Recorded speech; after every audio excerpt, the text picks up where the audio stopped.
السلام علیکم ورحمۃ اللہ وبرکاتہ۔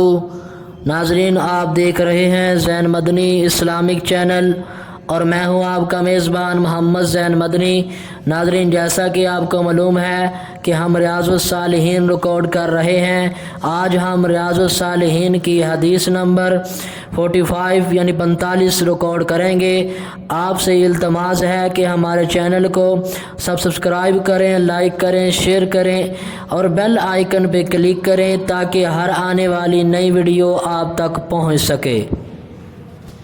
نحمدہ ونصلی علی رسولہ الکریم، اما بعد فاعوذ باللہ من الشیطان الرجیم، بسم اللہ الرحمن الرحیم۔ ریاض الصالحین جلد اول اور باب نمبر 3، باب الصبر، صبر کا بیان۔ حضرت ابو ہریرہ رضی اللہ عنہ سے روایت ہے کہ رسول اللہ صلی اللہ علیہ وسلم نے فرمایا، طاقتور وہ نہیں ہے جو بچھاڑ دے، اصل طاقتور یعنی پہلوان وہ ہے جو غصے کے وقت اپنے نفس پر قابو رکھے۔ اسے بخاری و مسلم نے روایت کیا ہے۔ فائدہ، اس میں اس امر کی ترغیب ہے کہ غصے میں انسان کو بے قابو نہیں ہونا چاہیے بلکہ غصے کو ضبط کرنے کی کوشش کرنی چاہیے۔